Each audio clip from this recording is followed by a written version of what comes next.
আসসালামু আলাইকুম ওয়া রাহমাতুল্লাহি ওয়া বারাকাতুহু। সম্মানিত প্রিয় উপস্থিতি, আজকের এই ভিডিওতে আপনাদেরকে আমি অনেক চমৎকার একটা আমল শেয়ার করব।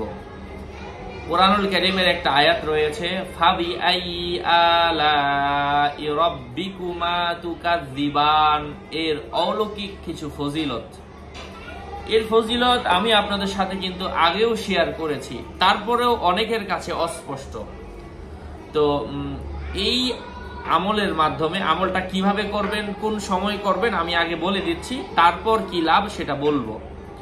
আলোচনা বুঝতে সাথেই থাকবেন। যারা এখনো চ্যানেলটি সাবস্ক্রাইব করেননি অবশ্যই সাবস্ক্রাইব করতে ভুলবেন না। আপনাদের সাথে আছি আমি মুফতি জুবায়ের বিন ইমাম, এবং আমার ভেরিফাইড চ্যানেলের ডিসক্রিপশন বক্সে ক্লিক করলে কিন্তু আমার পেজ এবং আইডি আসবে। এর বাইরে অন্য কোনো পেজ নাই, আইডি নাই, কোনো ইমো নাই, হোয়াটসঅ্যাপ নাই, টিকটক নাই, ভাইবার নাই, টেলিগ্রাম নাই। সাবধান, আমার 14,000 ভিডিওতেই বলা ভেরিফাইড চ্যানেলের ডিসক্রিপশন বক্সে ক্লিক করলে কিন্তু পেজ এবং আইডি আসবে।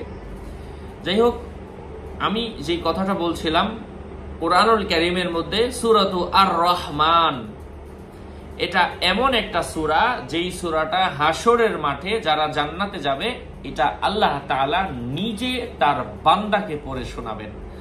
এই সূরা বান্দাকে পড়ে শোনাবেন, এবং এত সুন্দর, এত চমৎকার, এটা আমি কিভাবে বলে বুঝাবো আপনাদেরকে। এটা শোনার পর, মানে যারা জান্নাতে যাবে, এত মনোমুগ্ধকর আওয়াজ শোনার পরে হাজার হাজার বছর তারা অজ্ঞান হয়ে থাকবে, তাদের মধ্যে কোনো হুঁশ থাকবে না যে আমরা এটা কি শুনলাম। সুবহানাল্লাহ। যাই হোক, সম্মানিত প্রিয় ভাই ও বন্ধুরা, এটা হচ্ছে এমন একটা সূরা, সূরাতু আর রহমান। এটা আল্লাহ পাক তেলাওয়াত করে শোনাবেন, তাফসীরে বাইজাউইর মধ্যে এসেছে। আচ্ছা, এই সূরার মধ্য থেকে যে আয়াতটা বললাম, ফাবি আইয়ি আলাই রাব্বিকুমা তুকাযযিবান, এই আয়াতটা আপনারা কিভাবে পাঠ করবেন। এই সূরার মধ্যে আল্লাহ পাক এই যে অংশটুকু বললাম, ফাবি আইয়ি আলাই রাব্বিকুমা তুকাযযিবান, এটার অর্থ হচ্ছে তোমরা আল্লাহ তাআলার কোন নিয়ামতকে অস্বীকার করো। আল্লাহ পাক এই আয়াতটা এত বেশি পছন্দ করেন, যার কারণে এই সূরার মধ্যে এই আয়াতটা 20 থেকে 25 বার এনেছেন। সুবহানাল্লাহ।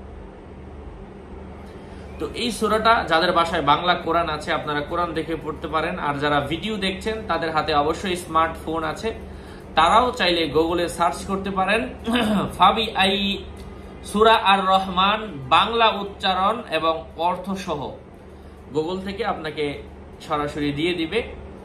আপনি ওইটা দেখে দেখে নিজে নিজে, আমি যদি এখানে ভিডিওতে বলি অনেক লম্বা হয়ে যাবে, এই জন্য দিলাম না, বলে দিলাম, সাজেশন দিলাম। কোরআন শরীফ ছাড়াও আপনি গুগলে সার্চ করলে চলে আসবে। তো আমি যে আমলটা বললাম, এটার জন্য আপনাকে একটা সুতা নিতে হবে। এটা হচ্ছে নীল সুতা। নীল সুতা। এই সুতাটাকে আপনি যতটুকু লম্বা, যে আমল করবে আপনি যতটুকু লম্বা, আপনি আপনার ছেলের জন্য করলে ছেলে যতটুকু লম্বা, সেই লম্বা অনুযায়ী তার বয়স যদি 20 হয় তাহলে 20 বার এভাবে মাপবেন। একবার মাপলে তারপরে 20 বার করবেন। তার বয়স যদি 3 হয় 3 বার করবেন। তার বয়স যদি 50 হয় 50 বার। এই নীল সুতা, মানে চিকন সুতা, যেটা দিয়ে কাপড় টাপড় সেলাই করা হয়, তো ওই চিকন সুতা নীল সুতা হতে হবে, কররা নীল। তারপরে একেবারে তারে মাপবেন। তার বয়স 27 হলে 27 বার। এটা কাদের জন্য সমস্যাটা আমি বলছি। 27 বার দেওয়ার পরে এই পুরা সুতাটার মধ্যে, এই সূরার মধ্যে এই আয়াতটা মোটামুটি 30-এর কাছাকাছি এতবার হবে। তো পুরা সুতাটার মধ্যে আপনি 30টা গিট্টু দিবেন, মানে যতটুকু হয়, মানে কারো লম্বা এতটুকু, তো পুরোটা জুইরা, মানে পুরোটা মধ্যে এখানে একটু, এখানে একটু, এখানে একটু, এভাবে এতটুকুর মধ্যে 30টা গিরো দিয়ে দিবেন। কারোর লম্বা যদি এত বড় হয় তাহলে গিরোগুলা দূরে দূরে হবে। তো মাপ কত, মোটামুটি এই সূরার মধ্যে এই লাইনটা যতবার আছে, এই সূরাটা পড়া শুরু করবেন। প্রথমে আর রহমান আল্লামাল কোরআন খলাকাল ইনসান আল্লামাহুল বায়ান, এভাবে পড়তে পড়তে একবার, কিছুক্ষণ পরে একবার চলে আসবে ফাবি আইয়ি আলাই রাব্বিকুমা তুকাযযিবান। এই আয়াতটা আসলে একটা গিরো দেন, যে কোনো মাথা থেকে শুরু করেন, সুতার এই মাথা অথবা এই মাথা থেকে, যে কোনো মাথা থেকে একটা গিরো দেন। তারপরে আবার কিছুক্ষণ পড়লে আবার আসবে এই আয়াতটা ওই সূরার মধ্যে, তারপরে আবার আরেকটা গিরো দিবেন। আবার কিছুক্ষণ পড়লে আবার এই আয়াতটা আবার আসবে, তখন আরেকটা গিরো দিবেন। এভাবে 27 বার। এই সূরাটা মাত্র 2.5 পৃষ্ঠার মধ্যে এসেছে। তো 27 বার আসলে 27টা গিরু দিবেন। গিরু দেওয়ার পরে সম্পূর্ণ সুতাটা হাতের মুঠে নিয়ে এখানে আপনি 100 বার দুরূদ শরীফ, 100 বার আস্তাগফিরুল্লাহ এবং 100 বার সূরা ফাতিহা পড়েন। এবং এই সূরার মধ্যে 100 বার ফাতিহা পড়ে একবার ফু দেন, 100 বার দুরূদ শরীফ পড়ে একবার ফু দেন, 100 বার আস্তাগফিরুল্লাহ পড়ে একবার ফু দেন। দেওয়ার পরে এই সুতাটা 1 রাত পানির মধ্যে 1 গ্লাস পানিতে ভিজায় রাখেন। এবং এই পানিটা যার বসন্ত হয়েছে, ফক্স উঠেছে, পক্স অনেকের শরীরের মধ্যে উঠে, সবারই উঠে কম বেশ, বাচ্চাদের জন্য বড়দের জন্য শরীরে গোটা গোটা হয়ে ভরে যায়। তো এই সুতাটা আপনি 1 গ্লাস পানিতে 1 রাত চুবায় রাখেন এবং এই পানিটা তারপরের দিন একবারে খেয়ে ফেলেন ফজরের নামাজ পড়ার পরে এবং খালি পেটে খেয়ে ফেলেন। এবং এই সুতাটা রোদে শুকানোর পরে এটা আপনি ছেলেরা ডান হাতে এবং মেয়েরা বাম হাতে বেঁধে রাখবেন, কয়েক পেজ দিয়ে বেঁধে রাখবেন। ইনশাআল্লাহ তার যদি বসন্ত থেকে থাকে কয়েক দিনের মধ্যে তার বসন্ত ছেড়ে যাবে, মানে ভালো হয়ে যাবে, বসন্ত আর তার শরীরের মধ্যে থাকবে না। এটা বসন্ত রোগীদের জন্য সুতা পরা।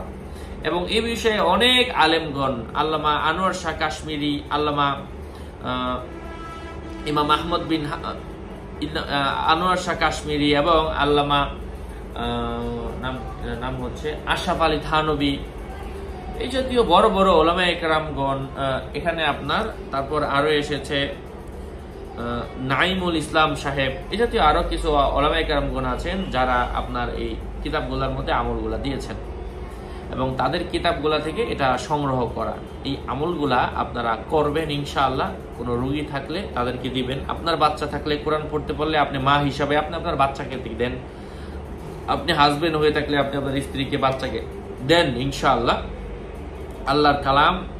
তবে এই আমলটা করার আগে একটা প্রাণ, একটা মুরগি অথবা একটা ছাগল অথবা একটা কবুতর অথবা একটা হাঁস অথবা একটা, এগুলাই যারা লালন পালন করেন, এই আমলটা করার আগে আপনি এগুলা জবাই করে এটা আগে গরিব দুঃখীদেরকে একটা খাওয়ায় দিবেন অথবা জবাই করে এটা গরিবদেরকে দিয়ে দিবেন, তুমি খেয়ে ফেলো।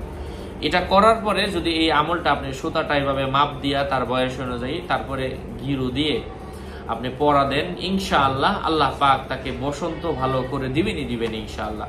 আমি দোয়া করি ইয়া রাব্বুল আলামিন যে বা যারা এই আমল করছে আপনি সবাইকে সুস্থতা দান করেন।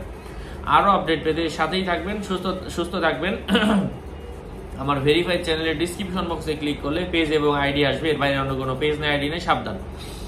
আমার নাম আর ছবি থাকলে ওইটা আমি না, প্রত্যেক ভিডিওতে কিন্তু আমি সাবধান করি, সতর্ক করি। আপনাদের মঙ্গল এবং দীর্ঘায়ু কামনা করে এখানেই শেষ করছি। সুস্থ থাকবেন, ভালো থাকবেন, দেখা হবে অন্য কোনো ভিডিওতে। আসসালামু আলাইকুম ওয়া রাহমাতুল্লাহি ওয়া বারাকাতুহু।